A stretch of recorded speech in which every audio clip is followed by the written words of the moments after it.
Welcome to day 117 of the 300 Movie Challenge. Today we watched the highest grossing film of February 2004, which was Passion of the Christ. Christ Almighty. Uh, I okay, couldn't watch this film I because couldn't of watch how this film. okay. I'm just gonna say this right off the bat. This film is like torture porn. Yeah. Yeah. I'm not gonna sugarcoat it. It's torture porn and it's really gross, and I did not expect it to be like this. Like when we went into Hannibal, I was expecting it to be as disgusting as possible, but we went into this, I thought it'd be like one of those inspirational Christian movies. We did not get an inspirational Christian movie. I Yeah. kind of wish that we got an inspirational Christian movie. Yeah. Despite the fact that none of us are Christian. Yeah, like a third, no, maybe a fourth of the way in, we were like, we are the worst people to be watching this movie. Yeah. Yeah. So Because And- we just like don't give a shit at all. Yeah, I mean, like I knew. I mean, as a person, I feel bad for everything that he went through, but then I feel like it went a little bit. Maybe not a little bit. It went very much excessive. yeah, it was. And for the fact that, and apparently this film has a lot of Controversy. yeah, and- polarized reviews because of the violence and the over, like, excess of it too. Yeah, didn't you say Roger Ebert wanted them to make this an NC-17? Yeah. Yeah. Like, I understand. Okay. Here's the stuff that I was looking up while I was not watching the film. First of all, I spent a lot of time just like. None of us watched this film. Because it was disgusting as fuck. Oh, Yeah, and also because it's in like fucking like Hebrew and Aramaic, and we didn't have one with subtitles, so we couldn't understand it either. You know, we couldn't understand. So, what was going on. but basically what I did for most of this, well, I spent a lot of the time actually like reading a summary of Dante's Inferno and Purgatory and Paradise, but whatever. Okay. Besides that, I was looking at like the historical like facts of Jesus, like what we actually know happened with him that's not, you know, through like religious text or something, right? Mhm. And so pretty much what I found is that the only things that people seem to actually like all agree upon is that he did exist. Okay. He was born, I believe it was 4 BC, so they got the years off slightly, but whatever. And I think that he died, it was either like 33 or 36 AD or something. And he was And in his early 30s when he. like mid 30s, yeah. Yeah. And that he was baptized by someone, I don't remember the name, someone important, and that they Bless agreed you. they agreed that he was crucified by the Roman dude, whoever his name is. Okay. So So that's it. that's pretty much it, though, that can be totally agreed upon. So it's kind of like how much of this is actually true, you know, in terms of like, look, does it make sense given the situations that he could have been totally tortured like this? Yeah. Yeah. Right? Yeah. It makes sense, and it's decently likely that that is what happened. And is there emotional weight to showing all of that happening to him, especially for someone who, like, is Christian? Yeah. Yeah. Yeah. Is that something you want to see? No. No. So, I mean, reading about it and like knowing that it happened is one thing, Mhm. but I feel like it's better to like leave it to the imagination and that your mind, because depending on how you're like, okay, he got crucified. You don't have to show all the blood in when you're imagining it and everything. You're just like, okay, he got crucified. I mean, again, I still get Horrible it. thing that happened, Yeah. but I still get it, though, as, like, you know, really showing how bad it was to kind of get, like, the emotional impact. So I Yeah. understand why someone would make that creative decision, and I could understand why some people would therefore like this for doing that. It makes sense to me in that way. And again, it's like, you know, but again, at the same time, it's like, it gets to, do you actually want to see this, and how much is too much? And Mhm. we would all say this was you too much. actually get out of it too. Like, Yeah. So it's really hard to say. And again, the fact that we also like couldn't understand what was happening, so we were just like reading the summary on Wikipedia. Like we had no choice Yeah, we but to really Yeah. read it. So this is like probably the hardest film to grade for like all of us. I So- mean, I don't know if like at first I was like maybe they wanted to do like the other language to be kind of pretentious, but then now I'm thinking, did they do that on purpose to make the visuals speak for the movie? I don't know. I feel like it's kind of a stretch, but Because, like, I could see, oh, we wanted it to be authentic, and it's like, well, if you wanted it to be authentic, then why does everyone look European? why is everyone white as fuck? Yeah, Jesus was an Arab, basically, in terms of what he looked like. So, yeah. I mean, at the same time, I get it, where it's like, there is that whole, what do you call it? You know, it's the image that everyone has in their heads, so you need that kind of there as well, but it's like, I'm like, this film reminds me of like that old like Ten Commandments movie where it's like, look, these Oh, guys yeah. are totally Egyptian, right? You know, so it's kind of reminds me of that. But yeah, I don't know. It's so hard to say. Like, okay, on a pure technical level, like the location design and like the framing of everything and how that's all shot, like that's well done. yeah. Yeah. And it, Cinematography is pretty good. yeah, The Jesus actor guy is pretty good. Yeah, I mean, with all the stuff they put him through, yeah. I wouldn't be surprised if he got nightmares for like. He's really good at portraying pure agony. Yeah. So that again, like objectively, it's pretty well done. It's just you can't really talk about this purely objectively. No. So It's also really hard to recommend it.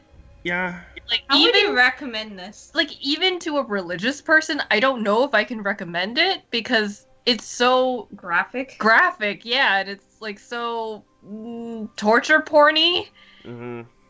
So I don't feel right recommending this to anyone. Like, if you're religious, I think you might be better off just reading the text or finding a different movie about this subject. Mm-hmm. I think only if you have the stomach for it can you watch it, but I would say just tread cautiously because it was really bad. Yeah. I mean, one scene that I didn't understand why they needed to put in was the scene where they showed the like decaying donkey. Yeah, I Was don't get yeah, what's wait. up with that.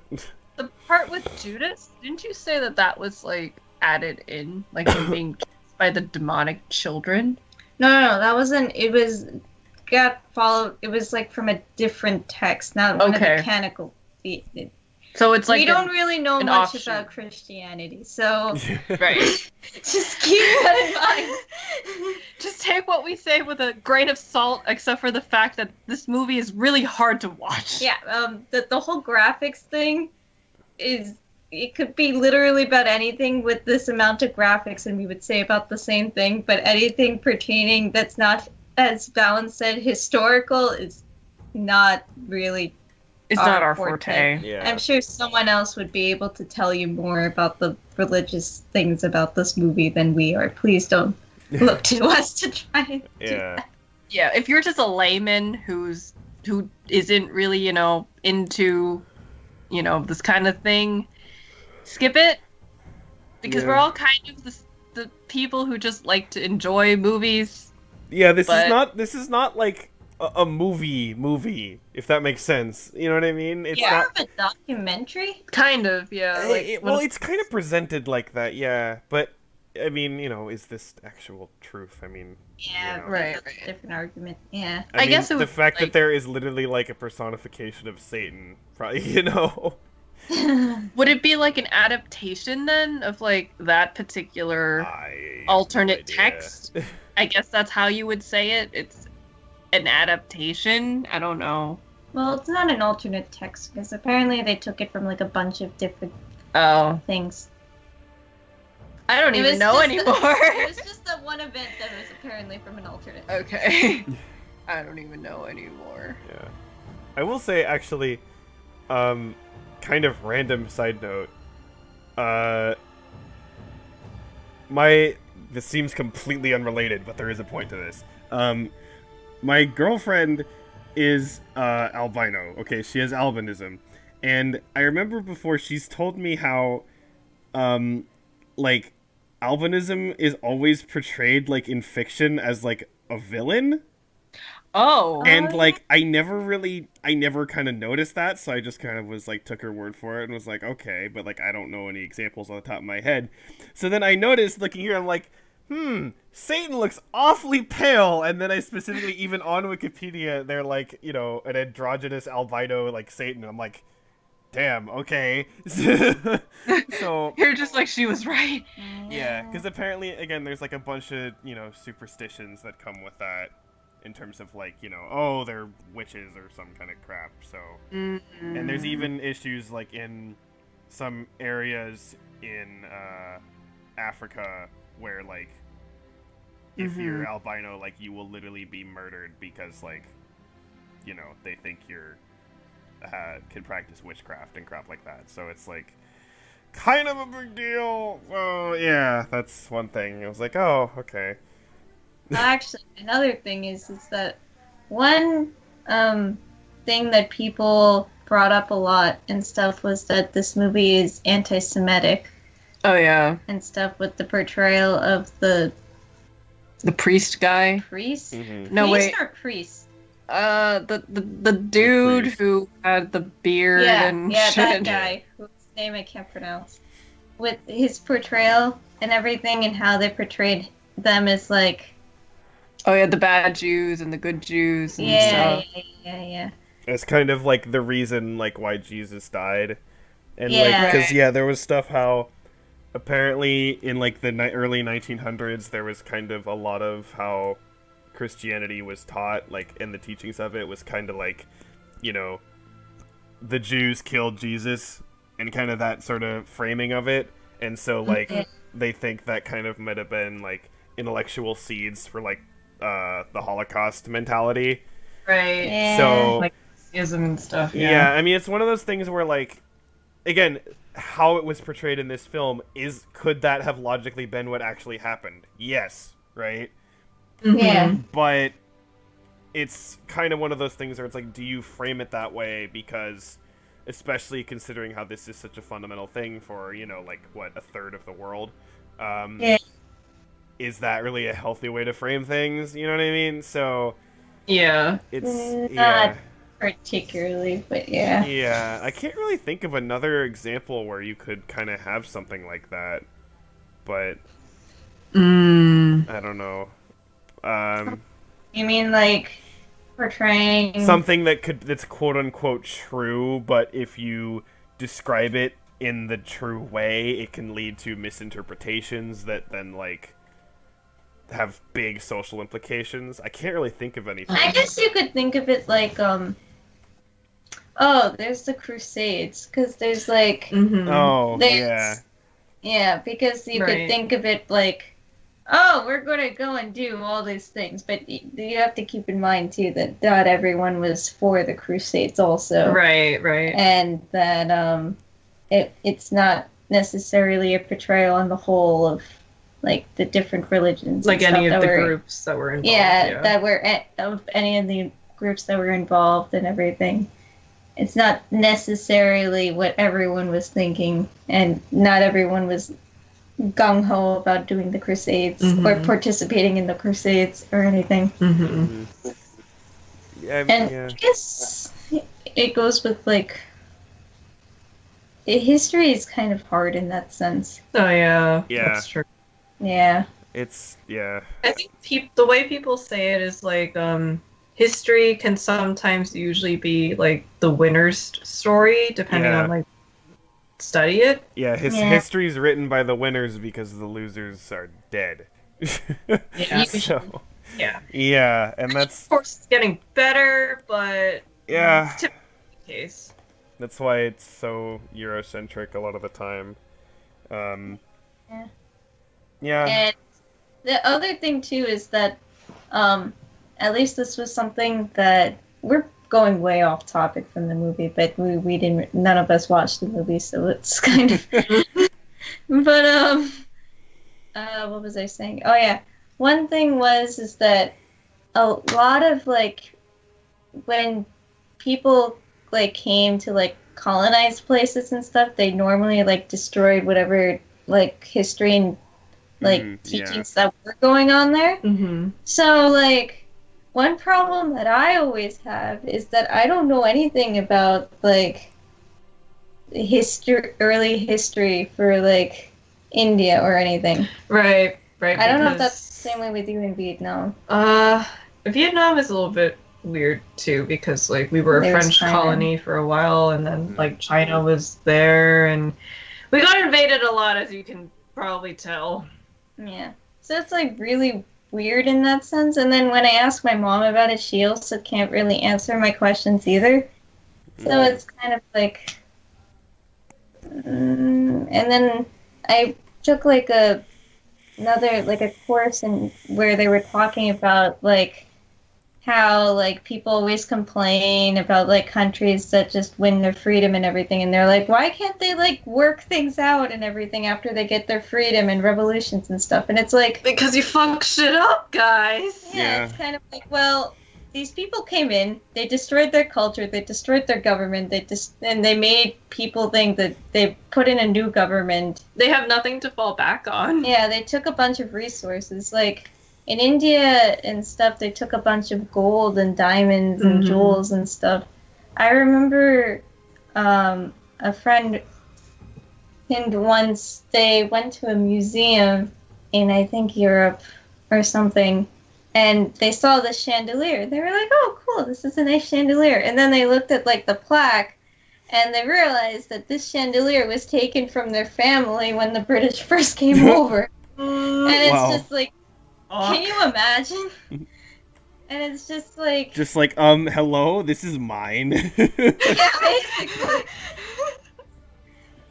And it's just like, and it's really weird in that sense too, because then it's like these people took these things and now they're putting it in their own museums, but then, Yeah, and calling So- it their conquest. yeah, and it's kind of like when these countries become free again, it's like, now what do? They don't have anything to fall back on, because they have, like, they were always taught to, like, follow, all their culture was destroyed, Mm-hmm. like, it's just like, where do you go about Where do you going? even start? Yeah. Mhm. So Well, it's kind of like, yeah. It's kind of like in the Middle East, if anything, because Yeah. so Middle East up until like World War. This is hooray! Going into this topic, so the Middle East up through World War I was mostly controlled by the Ottomans, and also a bunch of Arabian tribes that weren't really united. Yeah. And so the Ottomans fought with the what do you call them? Whatever, the Germans and Austrians, and so they lost. Oh, And- Austro-Hungary? Yeah, so Austria- they lost, and then their land was divided up by the British and French. Yeah. And so this is the land that would eventually end up becoming Jordan, Lebanon, Israel, Syria, and Iraq. Saudi- So, Oh, yeah. and again, this land was divided up by Britain and France for what was just strategic for them in terms of like geopolitics and like resources and stuff like that. And so the idea, what Britain and France said is they said, okay, we're going to just have this now because you guys don't have anyone ruling over you because the Ottomans are gone. So we're just going to hold on to this until you guys get settled. And then we'll let you guys, and then once you guys are good, we'll let you guys do what you need to do. Okay? And then also, I believe Britain was, in terms of Arabia, because Arabia was kind of a mess because, again, there's a bunch of different groups fighting. They were specifically going to back power of one group, and that one group was going to then idea was that one group would end up ruling over the Arabian Peninsula. Hmm. So, after a while, Britain and France were like, okay, we're gonna leave, but the borders that we drew are still the borders. You can't change the borders. So Yeah, it's just like the borders remain what they were, and also Britain basically caved on their support for that one group in Arabia. So therefore, that one group, which was like actually a fairly progressive, like secular group, lost to the Sauds, and the Sauds were very, very, very fundamentalist Muslims.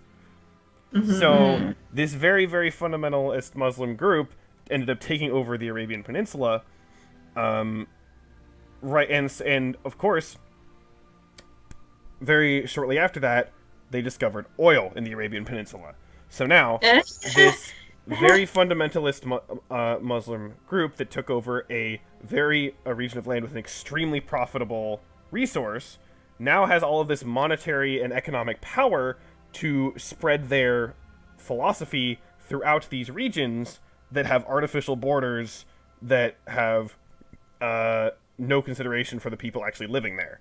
So, like in Iraq, you have Sunnis and Shias in the same country.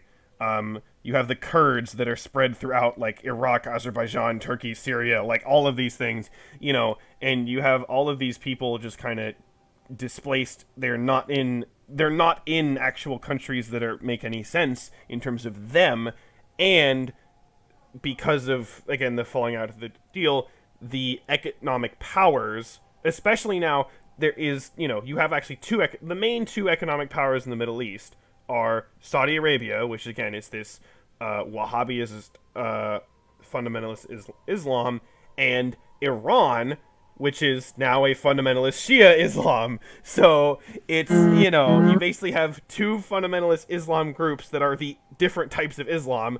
Arabia is Sunni and Iran is Shia, and they have the money, they have the influence, and between them are a bunch of artificial boundaries. So it's not like, look, I'm not saying that like the Middle East like would have been, you know, sunshines and rainbows without the deals here. Again, you still had that Wahhabist group, and you still have, you know, that situation there. Right. But it probably would have been better, you know, given the situation, because it's not like, because I can't believe I'm saying this, but considering how many people believe this shit, like, Islam is not inherently more violent than like the other religions. It's just not. I mean, go back again, like we mentioned the Crusades, right? So there you go. The thing is, right now is the most violent portion of the world the Middle East, which is predominantly Muslim. Right now, yes. But again, that's not a reflection of that society in general, because for a while, it was like the most prosperous part of the world, especially about like several hundred years ago, and like, you know, the Silk Roads and everything. Yeah, like think like when during the Middle Ages, when Europe was like dying. Yeah, when Europe was basically a big pile of shit, like the Islamic world and India were like amazing. So it's kind of situations there where, again, based on geopolitics and just terrible decisions made by people who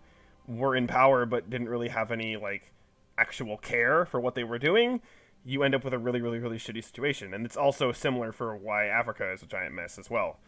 Africa, and then India and Pakistan too, because literally a guy just drew a line and was like, yeah, so we're going to split, since there's Muslims and Hindus, we're just going to make a new country. Yeah. And just draw this line. And there were like whole villages that got like cut in half. There were people's farmland where half the farmland is in Pakistan and everything, and they had to like rent out the land, and it's crazy.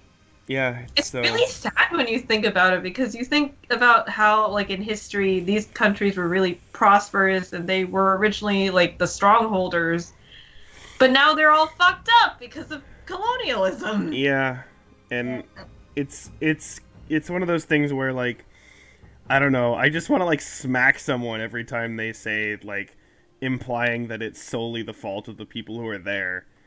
Yeah. And because if anything, a lot of times, like, sure, there are definitely some bad people, but they take advantage of it, right? They take advantage of the Yeah. shitty circumstances, because if you're in a desperate situation, you're going to turn to Like a an good extremist, because example for Europe is like with Hitler and everything. Yeah. 1920s With- Germany was fucking terrible. So they were like, here's a dude, he says he'll fix it, fine, fuck it, whatever, we'll listen to him, right? And Yeah. look, if someone says they can fix all your problems, they're full of shit, right? Because you can't do that. But if you're that desperate, you're willing to believe something. You're willing to believe anything because you have nothing else to believe in. So Yeah. that's why you get into situations like that. And it's just, it's all, ugh. So, anyway. That's a good point. If someone brings that up about like the Middle East, I'll just remind them that Hitler existed. Yeah. Hitler existed, Mussolini existed. Stalin. Yeah. Oh god. Well, on So that that was just the on that Christ. on that note, it's went into Fruit full- Month. Yes. So You have a wonderful story for us? yes, I have another. I feel like I've given like so many recent stories, but anyway, it's just That's because you're a teacher. well, I guess, but it's also it happens to line up with this topic like perfectly. So, one of my classes, just in the random conversations that were being had, for some reason, some guys were talking about like how certain food is like banned in certain religions. So like you're not supposed to eat like beef and for Hindus, and like Yeah. Muslims are not supposed to eat pork and that kind of stuff. And so I mentioned that in the Bible, in Leviticus, it says that you're not supposed to eat shellfish. Oh. And Like at all? no, you're not at all. And Oh. like they didn't believe me. They were like, "Wait, really?" And I'm like, "Yeah, go look it up." And then they're like, "But like nobody does that." And I'm like, "Yeah, I know, but it's in there, so whatever, you know." And the thing is, Leviticus is the part of the Bible that like religious wackos like to quote about like why gay marriage is bad. Because there's a quote in Leviticus that's like, a man shall not lie with a man as if like they were a woman or something.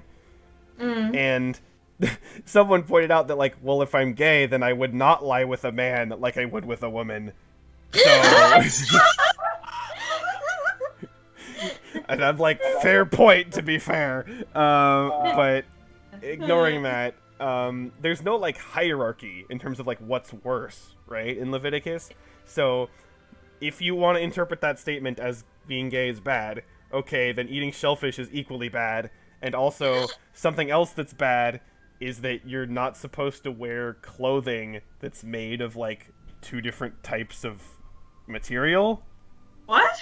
What? So like if you have like a piece of clothing that's like 50% cotton and 50% polyester, like that's like a sin against God or something. You're sinning. Yeah, so it's like yeah. But the point that I was making is I mentioned that, and then someone's like, why the heck would shellfish? Like, what's the point? Like, why? And then this, like, one quiet kid in, like, the corner is just, like, it's just kind of... They said it, like, to themselves, but it was, like, just loud enough for, like, everyone to hear. Just, like, God is a lobster.